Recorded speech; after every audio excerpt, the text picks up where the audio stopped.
Hi kids, I'm Bandhu Dunham. I'm teaching a class here at the studio of the Corning Museum of Glass, and we're going to do a live stream demo of some of the demos I've been doing. The theme of the class is forces of nature. So we're doing some naturalistic forms. I'll do a couple of demos of some animals. We've also been working with some of my kinetic sculptural techniques for making moving parts. And then I think we're also going to make a steam-powered magnifying glass today. So those are some of the little things we'll do. I'm going to start with the turtle demo. If you've seen my book, one of the first things in there I show people how to make is a turtle. And it's a very simple little thing to make, but it's a doorway into talking about a lot of things about glass. So we're going to start with the turtle demo. If you think you know a lot about glass, you may pick up a couple things anyway. If you know nothing about glass, it'll be a good introduction. So we start with, we're going to start with a 6mm diameter rod here. Actually, let's use this one. We're going to get a gather on the end, which involves rotating the glass and heating it. When you've got the glass hot, you always have two forces acting on it, gravity and surface tension. So by rotating the glass, you counteract the effect of gravity. Surface tension is going to tend to naturally draw the glass into a ball shape. So I'm just going to gather a ball here.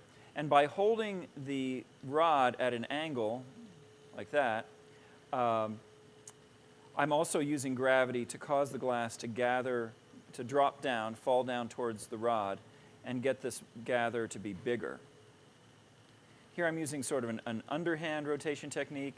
That's one way to do it. The other way to rotate the glass is overhand, which typically is easier to do, but there's some situations where you really need an underhand technique. So here we're gathering a ball. I'm just going to flatten it. There it is. If you look at it, you'll see that it's got marks on it that's sort of like thumbprints. Those are called chill marks. They're from the glass chilling and then being moved successively as you're squeezing it. I'm going to fire polish out those chill marks. So just on one side, I'm heating it with the flame. I'm looking at the reflection of the flame and also the lights on it, and that tells me when that surface has gone glassy smooth. It's already glassy, but it's gone smooth. I wait a minute, and then I'm going to fire polish the other side. If I fire polish both sides right in succession, the whole thing is going to get soft. It's going to flop around and lose its shape. So that's why I paused there a little bit. Okay, you can look at that and see I've pretty much gotten the chill marks out. There's still a little bit on there.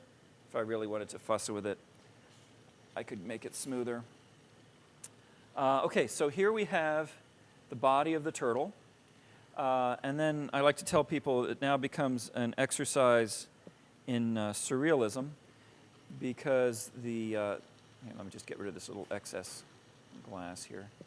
We're going to hold it like a lollipop, okay? We're going to hold it like a lollipop, but think of it as a clock at the same time. So it's a lollipop, it's a clock, it's a turtle. We're going to put the legs at, from your view, it's 2 o'clock, 4 o'clock, 8 o'clock, and 10 o'clock is going to become the legs. The tail is going to come up here at 12 o'clock. Down here at 6 o'clock, that's going to become the head of the turtle. So I'm going to start by getting the glass hot. When you're working with glass at the flame, when you're doing lamp working, you want to think a little bit about the flame itself as a tool. The flame has different zones to it. The edge of the flame has a different property than the center of the flame. Parts of the flame out at the end have different properties than working down closer. That has to do with the temperature of the flame and also the oxidizing state. So some colors are affected by the balance of oxygen and gas within the flame, and different zones of the flame can affect some colors. But we're just working with clear here right now. So I'm going to heat this glass. The 4mm rod is the working rod. That's going to become the leg. Here's the base, the body, that's the base glass that it's going onto.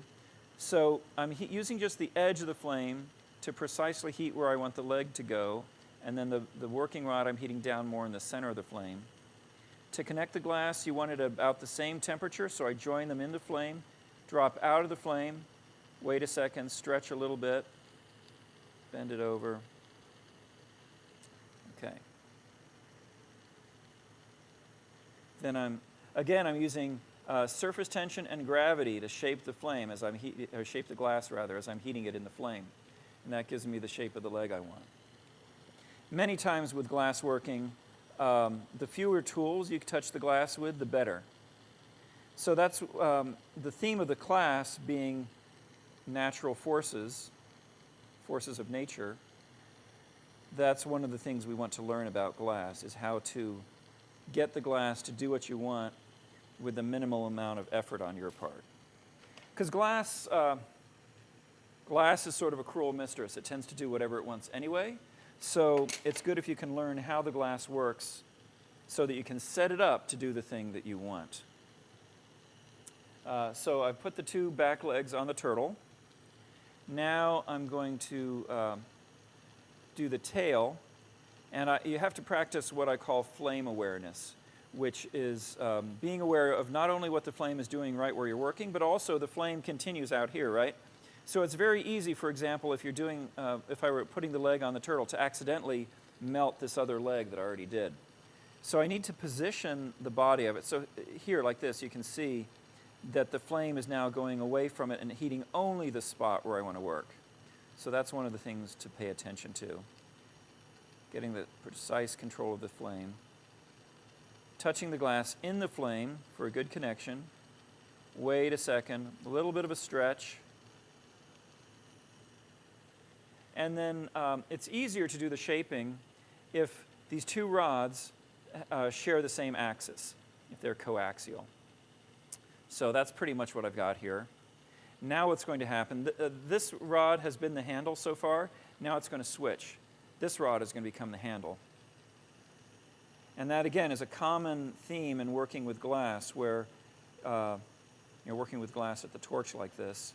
What was once your handle then gets pulled off and you have another handle.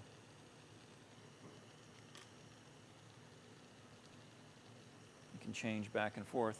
So here again, gravity and surface tension. Now, suppose, here, I'll melt this in a little bit more than I want. Suppose I melted that in a little bit too much. It's just a little turtle. It could be however much you want. But I'm going to just show here how you can stretch the glass out very carefully. Sometimes you can just grab the glass with tweezers and stretch it. That works well. But when something's small like this, sometimes that's not the most effective way to do it. You leave tweezer marks, and it's just hard to grab small amounts of glass. So here I'm going to demonstrate grabbing a small amount of glass and stretching it. So this rod here that had been, this is where the head came off, it's still pretty hot. It's solid now, but it's still warm, and so it will stick to the soft glass. I'm going to heat up the head here, touch it with this other rod, and stretch. So this gives me a more precise control than if I were trying to do it with tweezers. Speaking of precise control, it's time for me to use my magnifiers. I've been working with glass about 43, 44 years. So as you get on in years, sometimes your eyesight changes, and now I need magnifiers when I didn't before. Let's see, there's some stray glass on the end of this rod. I'm going to pull that off. When you're separating glass, you want to use the edge of the flame to get a nice, precise separation. So this is a very basic technique. I'm pulling the glass apart. I pull apart slowly in the flame, and it separates nicely. And also by moving, if I move out to the edge of the flame, I can be very, very precise. See that in how it separates. So again, that's using the flame as a tool.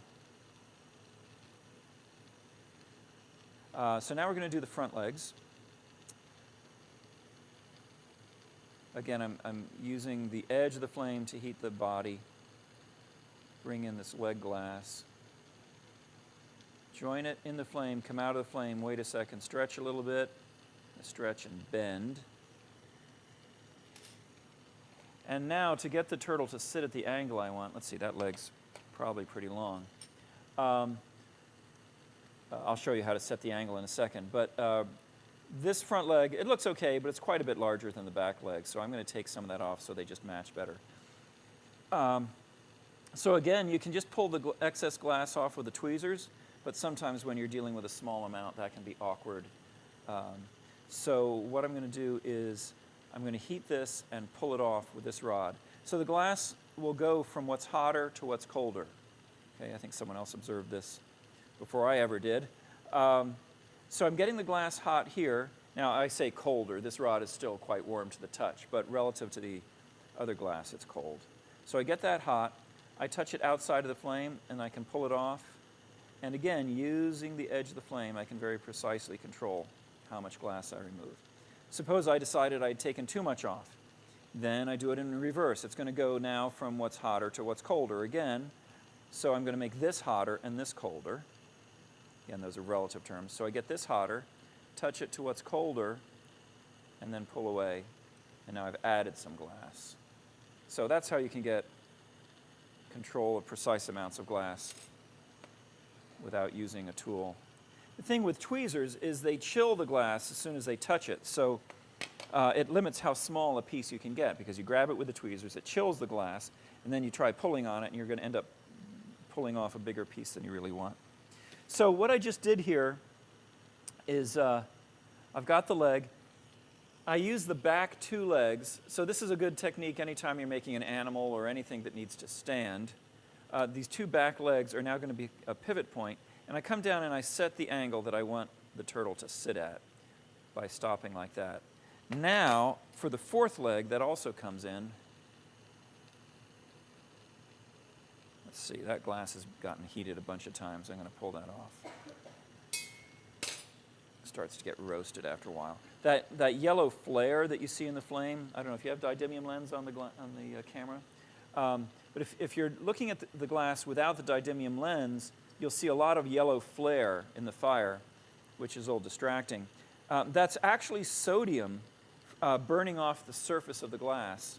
So when you heat glass for a long period of time, it actually starts to change the surface properties, and it will. It can get boily and get bubbles and get weird crystallization on the surface called devitrification, or devit for short.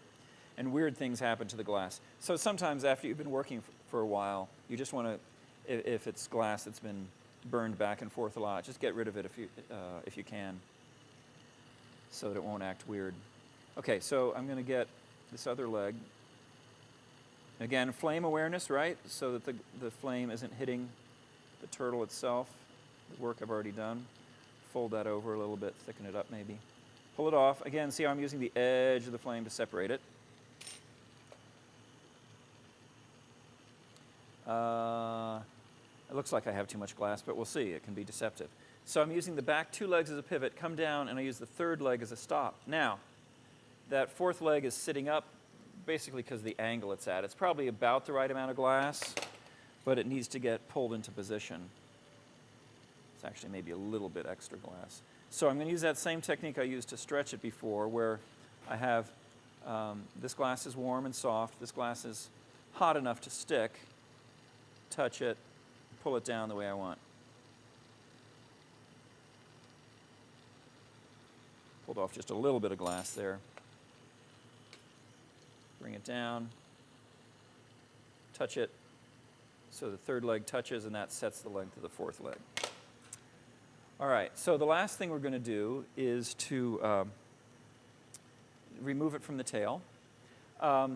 These tweezers are a little bit cold. If I touch them right to this glass that's kind of warm, sometimes that can cause enough thermal shock to make a piece crack. On a small thing like this, it's not going to be significant.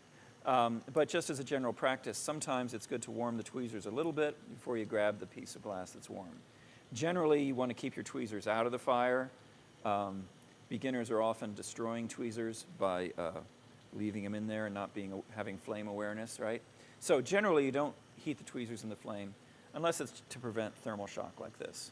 So I grab it by the head, and now again, I want to get a pretty precise control. There's not a lot of glass here to be heated, so I'm using just the edge of the flame. Pull apart slowly, then come back in and get it just where I want it.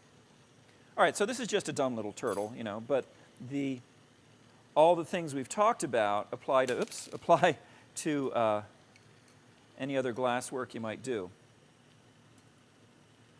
You see that there? All right, so that's the turtle. The next thing I want to show you is a little fish. I usually ask for questions at this point, but I don't think the live stream accommodates questions. You can find some other way to ask me questions if you got them. Now let's do a fish. I got into glass. I was a nerdy kid with a chemistry lab in my parents' basement for years. And when I was 15, I decided that really what I wanted to be was a mad scientist. And if I learned to blow glass, I figured I could make more elaborate chemical apparatus. Back then, you could get cool chemistry sets that had, they'd give you a little glass tube and tell you how to bend it, and sometimes even show you how to make like a little animal or something. So I figured I could learn to blow glass. I found a couple books in our county library and just started teaching myself some basic things.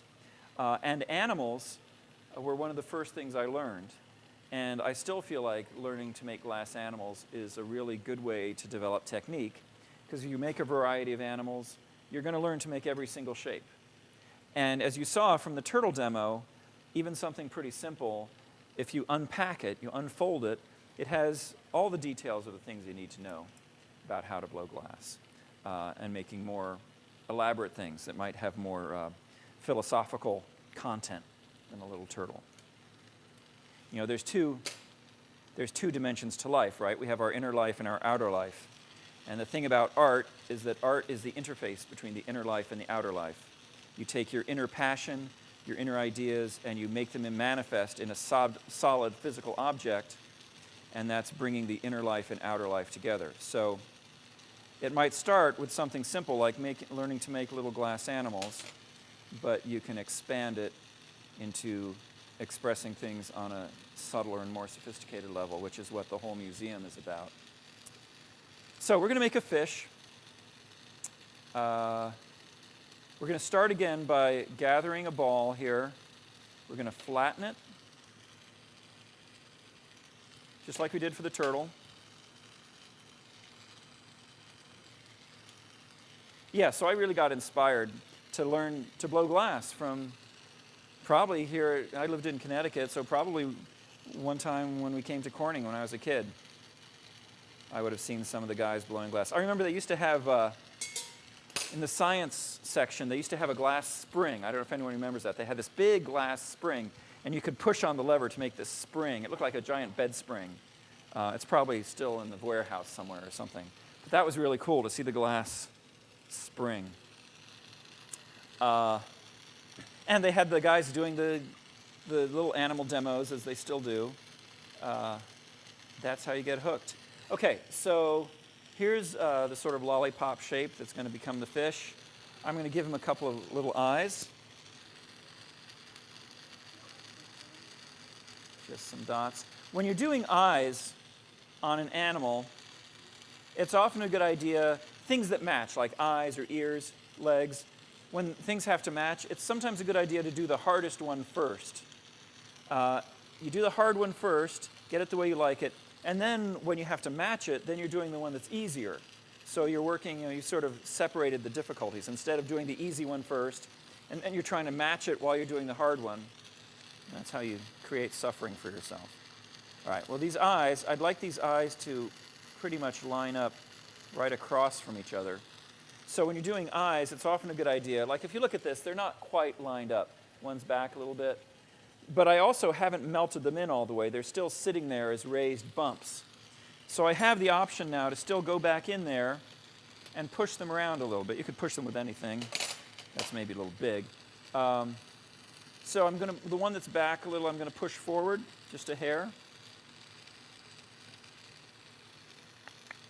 Now I can flatten them a little bit, melt them in. The other thing it's a good idea to do with glass is to proceed in baby steps, a little bit at a time. And that way I prevent it from going too far. Very often when you're shaping glass, it can go too far and you can't go back. So by proceeding in many small steps, you can correct it and catch things before they go too far. When you look at someone who's really good, a master glass blower, you watch what they're doing and it's magic. But if you analyze the steps of what they're doing, you can see that there's many small steps. And when you're starting out learning, you can learn to do those same steps. Just break them down, do them one at a time. And as you get better, then you can blend them together. So here I'm doing the fin on the fish. So the technique is, you saw me lay a line down, and then I come out to the end of the line, I heat the glass up, I bring it back and lay it on sort of sideways. You do that as many times as you need to build up for the fin. And then I'm getting the heat into it. I want to spread the heat out, not just all in one spot. Spread the heat out, and I'm pulling sort of up and then back. And then maybe we'll give it a little bit of a styly bend out at the end. So there's a fin on the fish. Okay. Pretty simple. When you're first starting out, this little bit of excess glass left over from the first time might be problematic for you, so you might take that off. Now we're going to do the pectoral fins on the fish. Actually, looking at this, I want the dorsal fin, I want to bring that up a little bit. Keep that up. Bring it up. There. Okay. That gives me more room for the tail later. Now I'm going to do the pectoral fins. Lay a line, come out, fold it, come out, fold it, stretch it. And I go into a lot more detail on some of these steps in my books, which if you don't have, of course, you want to get. Available through the Corning Museum store and many other places. So folding over, stretch, fold, stretch.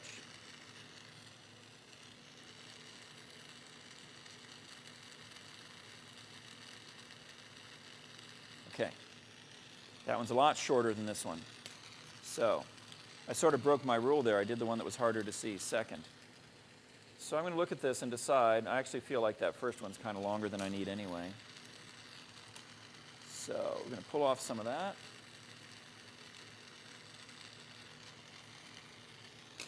And check for level. Do that with a paddle. It's often easier to hold something up at eye level, right, to see whether it's level, like that, as opposed to putting it down on the table and going, oh, is that straight? I think so.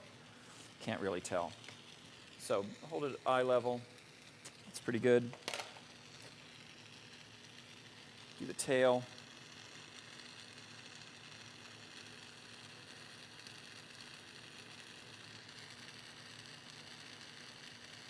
Lay a line. Stretch it out, fold it back, stretch it out, double back, stretch out. So when I'm doubling back, I'm actually kind of laying two lines on there as it folds over. Then stretch this out, up, careful not to hit the dorsal fin, maybe back, a little bit of curve, give it some style. Bring that up. So I can bring this into position by heating the base of it and bending it up. I don't have to construct that tail right next to the dorsal fin. When you're doing this fin technique, you want to check and make sure at the edges, like the front of the fin and the back, in this case the two sides of the tail, that that's melted in thoroughly, that you don't have a big crease there. Because if there's a strong crease, like for example there might be one there or there when you fold it over, that can lead to cracking later. This fish is on a pretty small scale, so the effect isn't as dramatic. But if you were making a larger one, like where's that larger one we did the other day? Someone got it down there? It's got some color on it too. When you're doing it on a larger scale, then those effects can be more dramatic. So I did the same thing for the bottom. Stretch this out. Bring it up. Great, thank you. I'll put that on camera in a second here. Stretch this tail. And then I'm leaving it connected. Again, I'm leaving it connected on the the working rod that was the tail, that's going to become my new handle. And then I'm going to adjust this tail just a little bit more.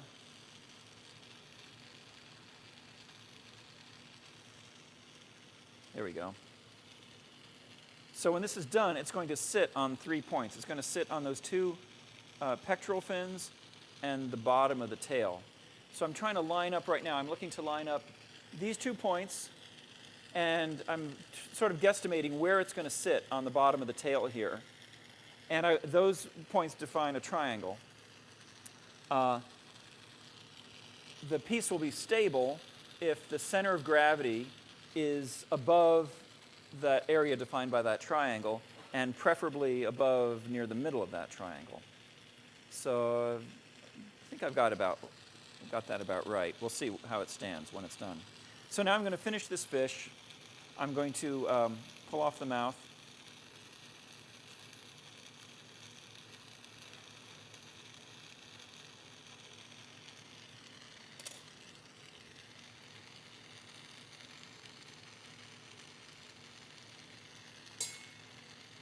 Now, we're going to do the lips on the fish.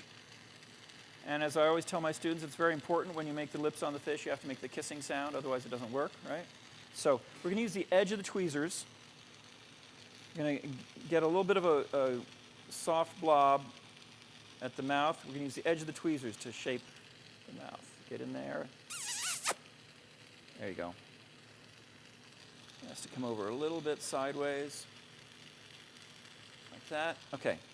So there's the mouth of the fish. You can see that.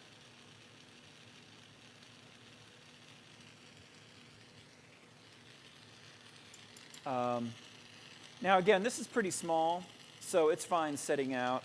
A lot of times, if I were making it something larger, like say this guy that we did the other day for a demo, something larger like this, I'd leave it on the handle, stick it in a hot kiln, and let it sit there for a while to anneal at least partially. And then take it out. Then I would take it out and grab it. Maybe it would be cold enough to grab with your fingers, and melt off the tail. Get it hot, give it a little bit of a stretch, separate it. So there is a little fish. That stands up pretty well. Let's see. Give you a good background for it. How about here? How's that? And then here's the larger one. So this is what I was talking about, wanting to make sure that you don't have a sharp crease at either the back or the end of the tail, the fins or the tail. Here's the colored one.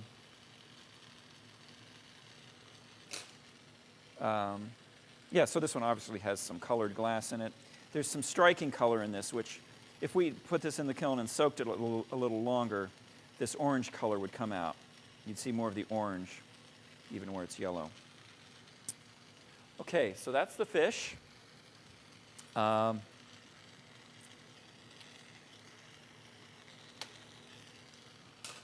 Let's see. I think I'll show you next the how I make some of the parts for my kinetic sculptures. So I've worked out a system.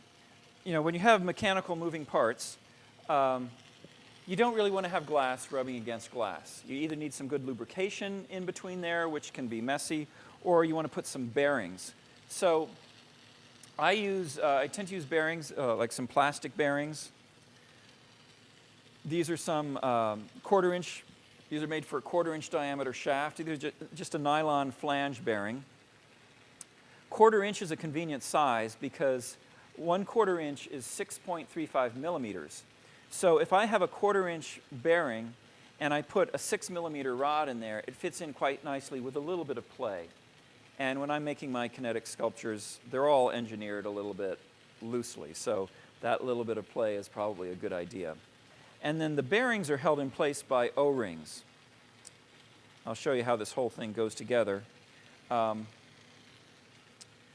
the bearing sits in a glass loop that I make. I'll show you how I make the loop.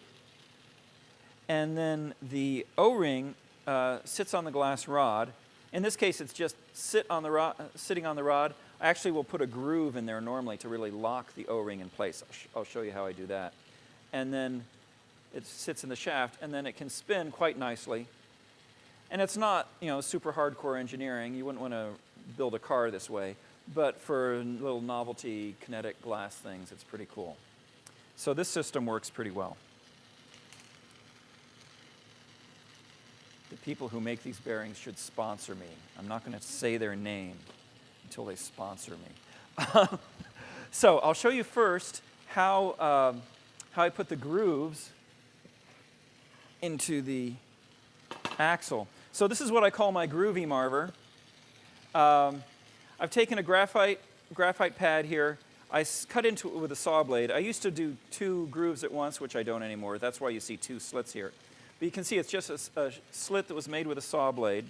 And then I have a strip of brass that I've set down into that groove. And it's raised up, so the brass sits up above the surface, about the thickness of a fingernail. And that's what I use. I get the glass hot, I roll it on there, and that sets a groove into it. The other side of this is also why it's called a groovy marver. When I make a crankshaft, which we're not going to do today, if you look at my book, you can see it. When I make a crankshaft, I use this for lining up I might put the shaft here.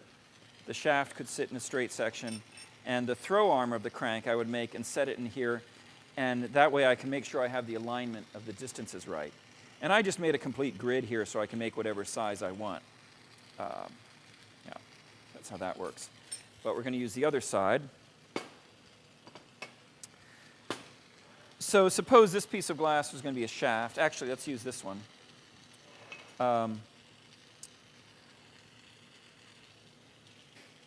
I'll sometimes mark where I want to put it. Do we still have, there it is, the Sharpie. If I'm making an actual device, the position of the groove is important. So I would mark it with a Sharpie. I like the black ones best. They hold up on the flame in a certain way. Then I hit it with a scratchy blade. This is actually a broken piece of a diamond bandsaw blade. There are times when using a carbide scoring knife is not going to really be appropriate. And in this case, I like the rough surface here because it's going to give me a little bit of tooth on the surface. And then I hit it with the marker again. And you'll see when I get this hot that that's going to leave a mark that is visible even when the glass is hot. So now I'm just going to heat this, and then I'm going to roll it right here on this brass strip.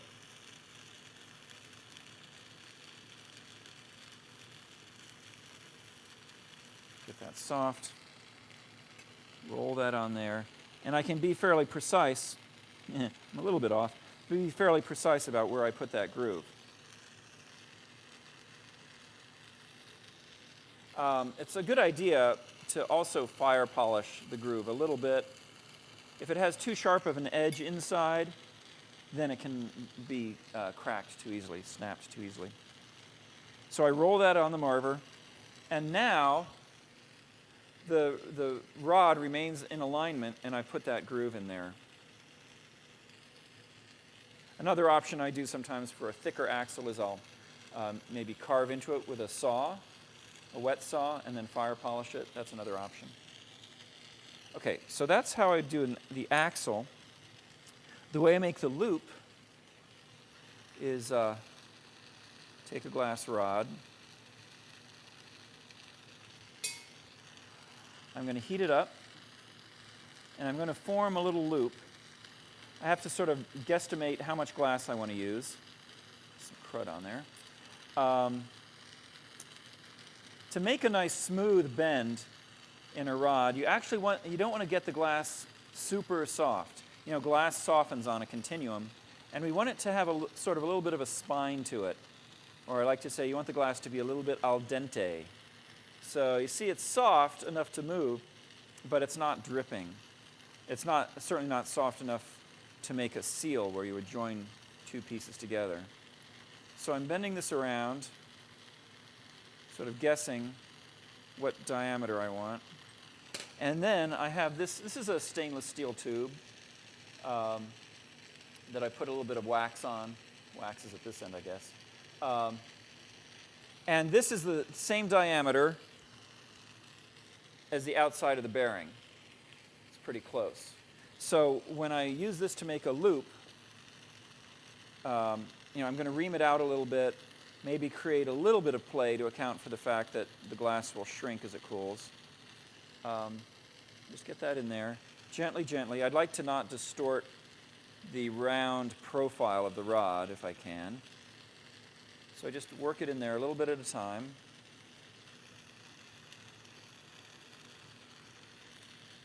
There we go. And then by applying a little bit of pressure, I get this outer half of the loop has been shaped to be nice and round now. And then I'm going to attach another rod.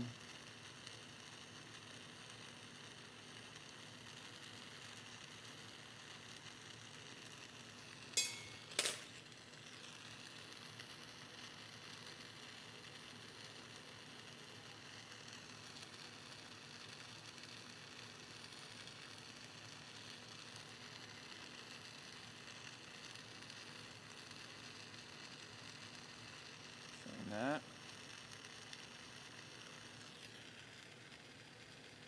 Generally, I like to make sure that the axis of this rod I'm adding passes through the center of the hole. That just makes it easier to design everything and put it together.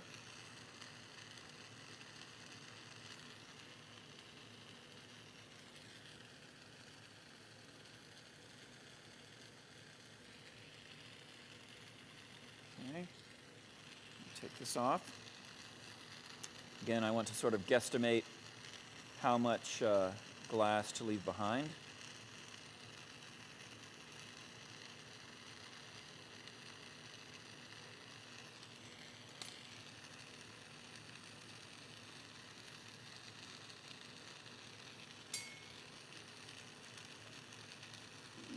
Might have taken off a little too much, we'll see.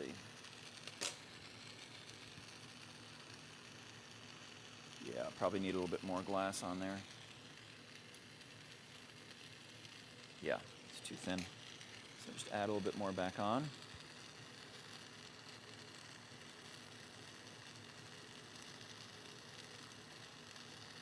One of the things I like about glass blowing is it's this combination of art and science. You don't need a lot of technical knowledge to begin glass blowing, but as you advance, you learn about a lot of things like annealing and the physics of the glass. Natural forces, that's why I like to do these classes revolving around natural forces. It's science, it's real stuff. It's not alternative facts, it's scientific facts based on how things actually are. But then you also have the dimension of imagination in the creative parts of it, where you're designing something.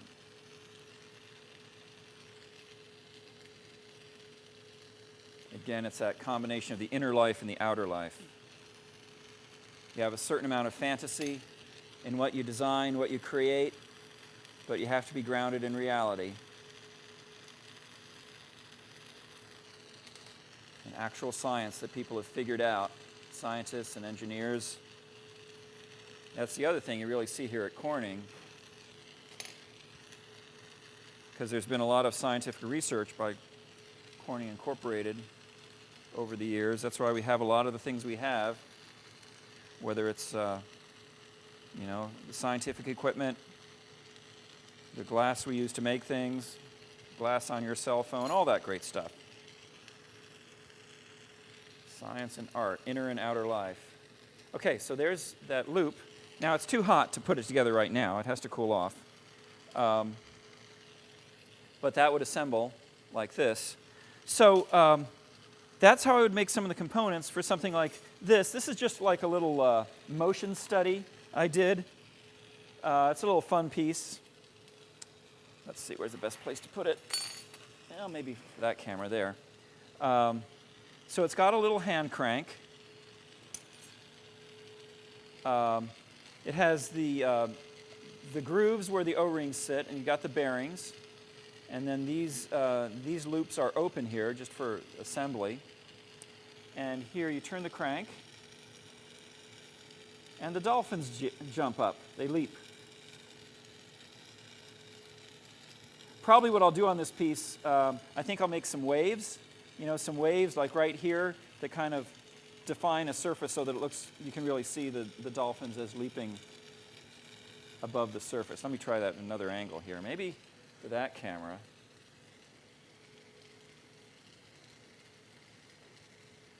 The belt on this is just a rubber band. I grabbed one from the office, you know. You can see some of the other, see it from another angle. So just something very simple and fun. One of the things I like about making kinetic glass sculptures is it freaks people out. They look at it and they go, that can't be made of glass. You know, like working model steam engines, marble machines that I do. You know, people look at it and they go, what? And I think that's one of art's functions, is to create a certain kind of shock, make people see the world in a different way than what they thought it was about. Okay, so we have about another 20 minutes. I think that's plenty of time to do a steam-powered magnifying glass. So for this demo is a little bit dangerous. If you do this at home, make sure you know what you're doing. I decline all risk associated. Please be careful doing things like this. Anything with hot glass, really, you just have to be careful. You have to realize you're responsible for your own safety in all of life, but especially working with glass, really. I mean, really. Okay, so I'm going to start. Actually, we have enough time. I'm going to show you point pulling. I'm not the best point puller, but I'll show you basically how this works. You know, many times you start with a tube. It's a little bit larger diameter than might be convenient to work with. So I'm going to do what's called pulling points. I'm going to create one of these. And this is actually the starting point for the thing I'm going to make. There's a sculpture in the museum called Anthem of Joy that's made out of a bunch of these larger ones joined together into a nice composition. But these are really a very basic way to start with a glass. So what I'm going to do here is it's been stretched out on one side. I'm going to stretch another side. It's a good idea to open the end so that you're not creating a vacuum, unless you want to create a vacuum inside it when it cools off. This, again, is my diamond bandsaw blade. I like to use these for opening points because the stretched out taper on the point has a pretty thin wall, and sometimes by the time you get a good scratch using a carbide blade, especially if it's a little dull, by the time you get a good scratch, it'll crush this thin-walled tube. So this will give you an adequate scratch without really having to apply much pressure. So a quick little scratch, and then I line up my thumbs on the opposite side of the scratch, behind it. The space between my thumbs is lined up with a crack. I stretch and bend, comes apart very nicely. It's a good idea if you're going to be sticking this in your mouth later to give it a little quick fire polish. Do it now so you don't forget, and it will cool fairly quickly. Okay.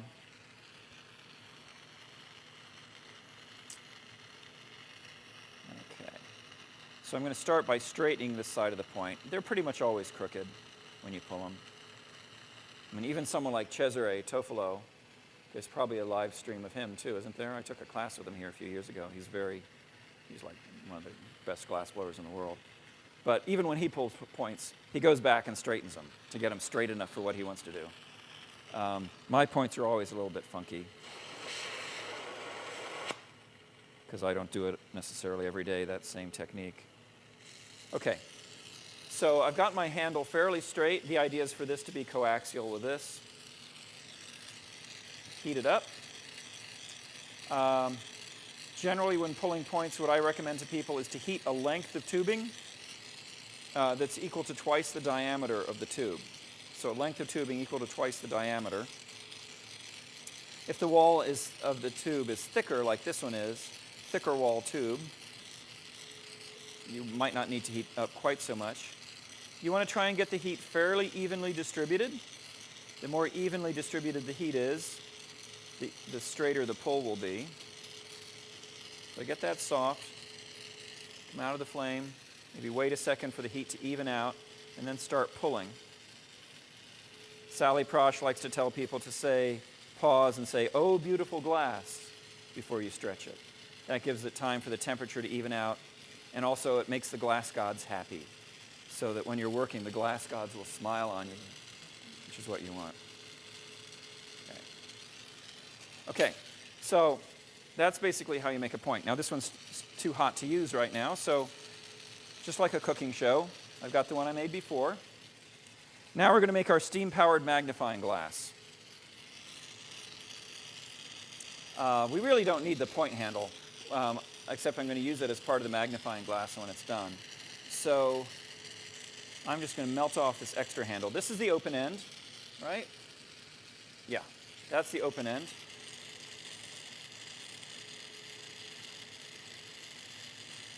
Pull off the closed end here. Rotating, rotating. You always want to be rotating. It has a little bit of a thick spot on the end. I'd like to make the wall thickness very even. So I'm going to blow that thick spot out a little bit. And then as I heat the rest of it, it will come back and incorporate, it will flow into the rest of the bubble to get a bit more even wall thickness. You'll probably always have a little bit of a lens effect at the end there, but you can minimize it this way. If you really wanted to work at it, you could probably get rid of it completely. So now I'm getting the sides soft here. So now when I heat the end and it shrinks back, it has some other hot glass, soft glass next to it to flow into, so that that thickness won't all be concentrated in one spot as it condenses down. Okay, so going back and forth, getting this hot. So I'm going to blow a fairly round bubble with it. Okay, get it on center.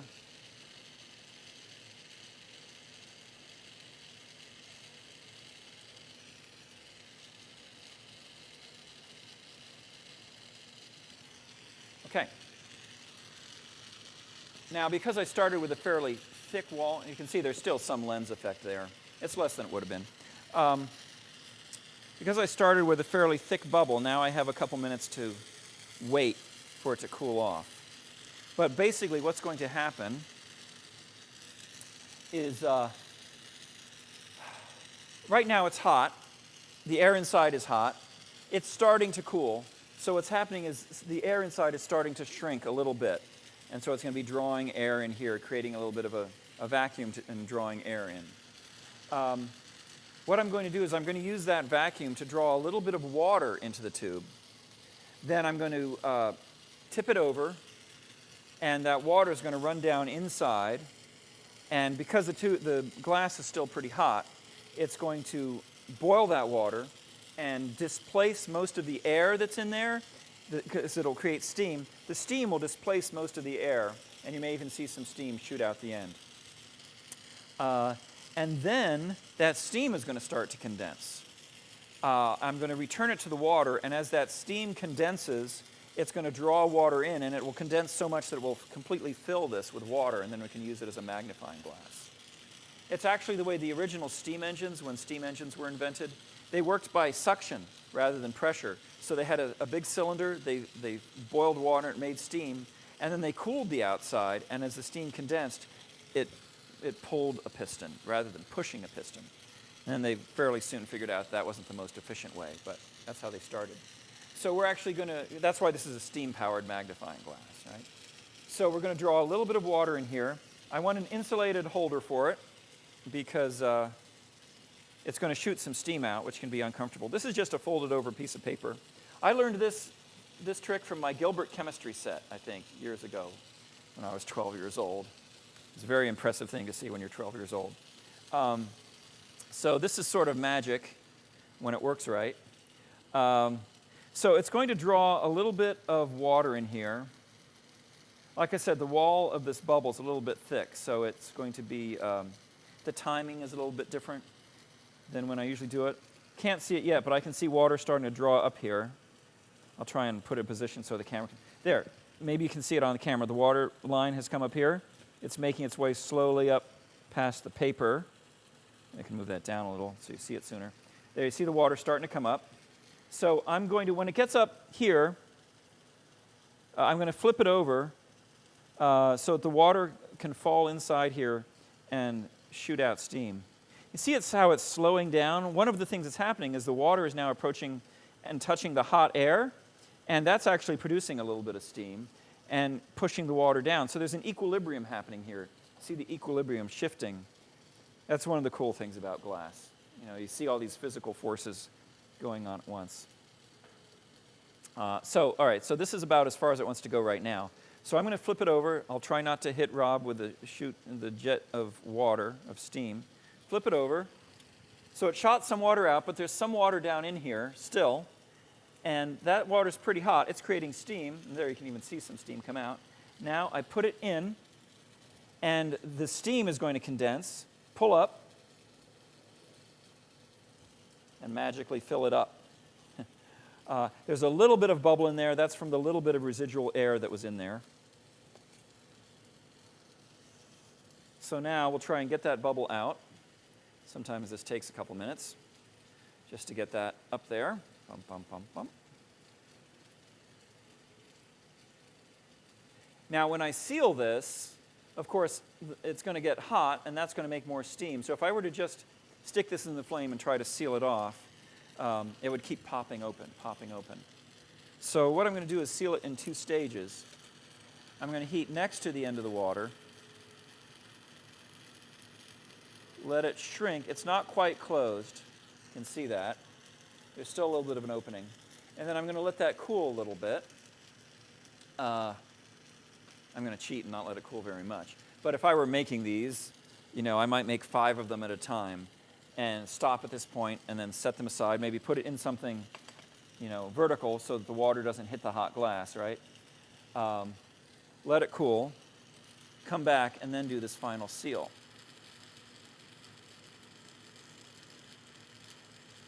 Oh, now see, I think it just popped open because I didn't wait long enough. Let's see. I think there's a hole in there. So the reason to wait longer is so you wouldn't get a hole, because right now it's going to keep making a hole, right? That's why I'm demonstrating this. So you can see it keeps making a hole. It keeps wanting to make a hole. So what you would do is you'd pull it, stretch it so it's a very small opening.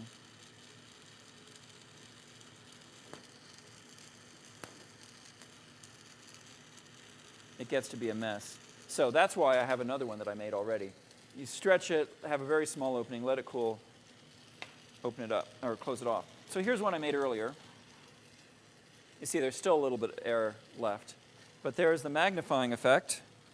I don't know, let's magnify something. Now, is that the right focal length for the camera? Can you see that? Probably flips it upside down too, right? Magnify whatever. So this is a kind of fun way to make a magnifying glass. Be very safe if you do that at home, right? Shooting steam, dangerous stuff. All right. Okay. So we have a few more minutes. Anyone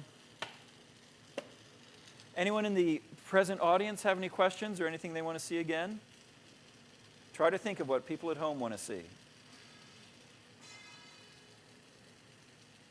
Well, we could do another little animal.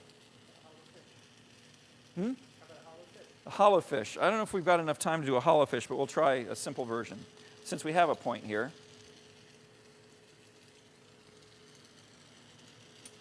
So we have this point.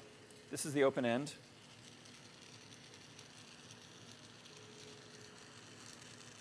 I'm going to draw a line that's going to be the dorsal spine of the fish.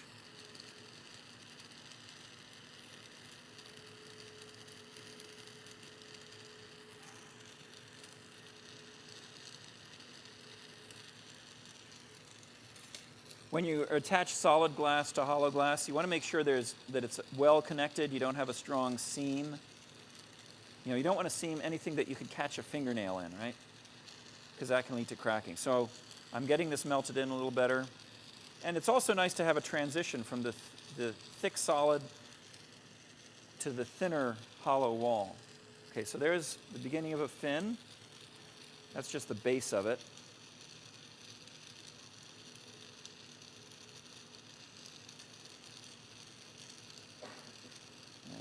this up. I'm going to pull out the tail.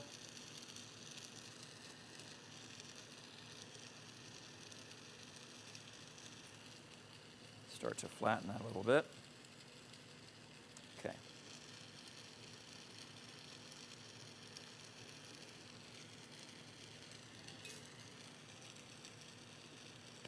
A little bit bigger flame.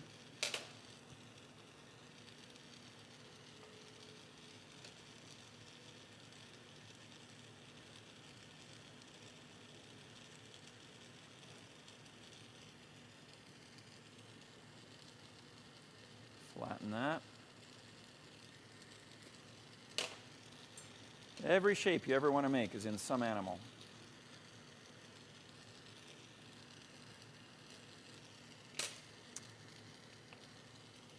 Where did I put the scissors? Thank you. Oops, scissors. Get this hot. Cut it.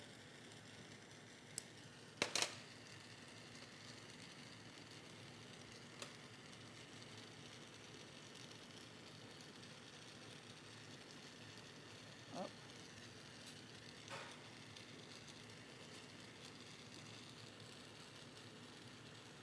I'm going to leave a little bit on this tail because I'm going to want to handle there in a minute.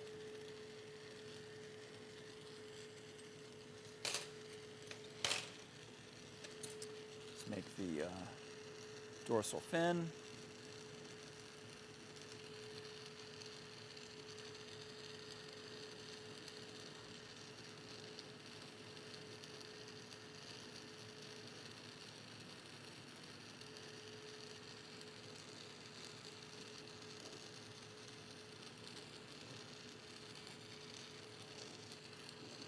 Folding. Actually, let's do the other technique for fins. This is the other cool way to make fins. You saw how you can fold it over like that, build it up. Another way to make fish fins, although visually this won't really go with the tail. That's all right. You can take tweezers and just go like that. I'm actually going to give the body a little bit of a bend.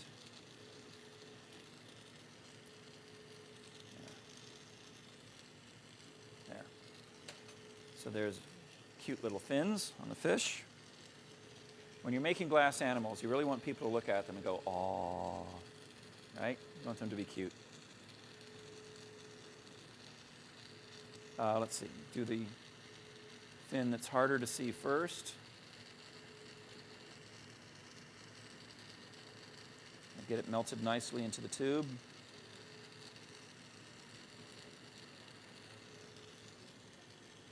I want those fins facing forward a little bit, just so it'll stand nicer in this case. So there's two ways. I mentioned how when you're doing things that have to match, like fins or ears or eyeballs and stuff, you can do the harder one first and then do the easier one, or you can switch hands. So sometimes that's an easy way to make sure that you're making pieces that match, different parts that match. I want to confirm that I have it located right, vertically. That's about right. Before I commit, so I just made that little dot to check. I'm going to go ahead and do the fin.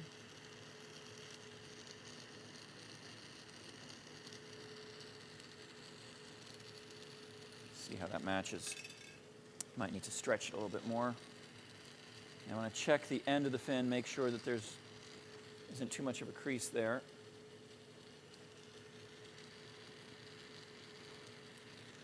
Okay. That's a pretty good match. Yeah.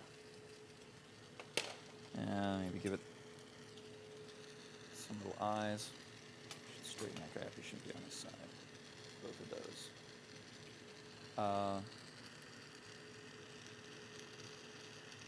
Little eyeballs. Do one. And the other. Oh. Now, let's see. I sort of broke my rule. I didn't pause in between the two eyes, so it's a little bit over what I want. So compensate. The sandglass blowing, it's not what you can make, it's what you can fix, right? So you screw up you just compensate.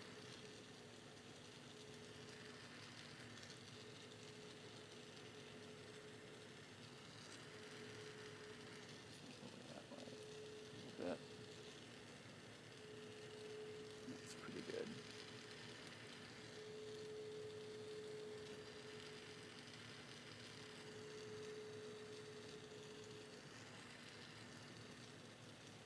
Got some little eyes. Now,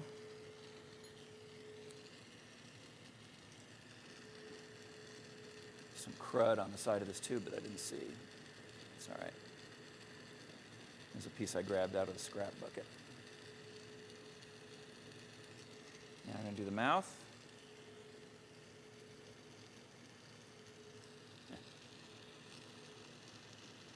I'm going to do a flame cut. Okay, so this is a good thing to see. I'm going to melt it off out here. I want to leave a little bit of glass to make the lips of the fish. I'm going to blow a thin bubble. So I was blowing and stretching at the same time. Now I'm going to do a flame cut. There's a couple ways you can do it. You can just heat it in the flame and pull, pull, pull, and eventually the glass gets so thin it vaporizes. But sometimes you don't have quite the control you want about exactly where that cut's going to happen. So, and this is an easier method, what I'm going to show you here. It's easier for beginners. I'm going to blow into it and keep pressure and bring it up to the edge of the flame and pop it open. And then I'll heat it, the edge of that hole, and it'll just chase the edge around. It'll open right up. Like that. So I've got a little hole there. Now I'm going to heat the side of that hole and chase it around. There it is.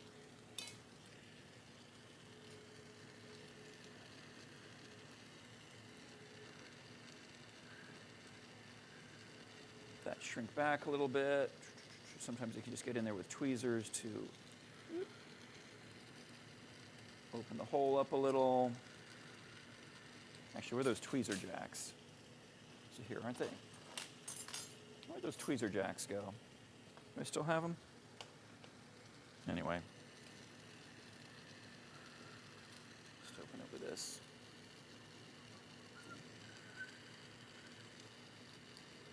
A little graphite rod or tweezer, something with wax on it would be a more appropriate tool here. But when you're blowing glass, it's good to be able to just make do with what you got. I heard that when the native shamans in South America get together, everyone's got their little collection of ritual implements they have, right? They use for ceremonies and healing or whatever. And you can always tell who's the strongest, the most powerful shaman because he has the fewest tools. And I think glassblowing is kind of like that. The fewer tools you can get by with, the better. Now, that's not to diss some of the wonderful tool manufacturers. We like the tool manufacturers. We want them to stay in business. But it's good to be able to make do with what you got. Tweezers, a knife, scissors, nice knife like that is handy. Really, you can set up a lamp working studio fairly inexpensively. You need protective eyewear, you need a kiln, you need a torch. There's many different kinds of torches available. Tweezers, scissors, some graphite. You can set up pretty easily. Okay, so there's the little fish. Pretty funky one, just because he's a collection of weird techniques that don't necessarily all go together. There's 3 different ways we made the fins on here, right? So you can see all 3. Okay, there's a little fish. If it were bigger, it could be the tip jar at your local sushi bar, right? There's a hollow blown fish. All right. So I think we're about done. All right. Thank you all. Thank you, kids at home. Have fun with your science experiments. See you around.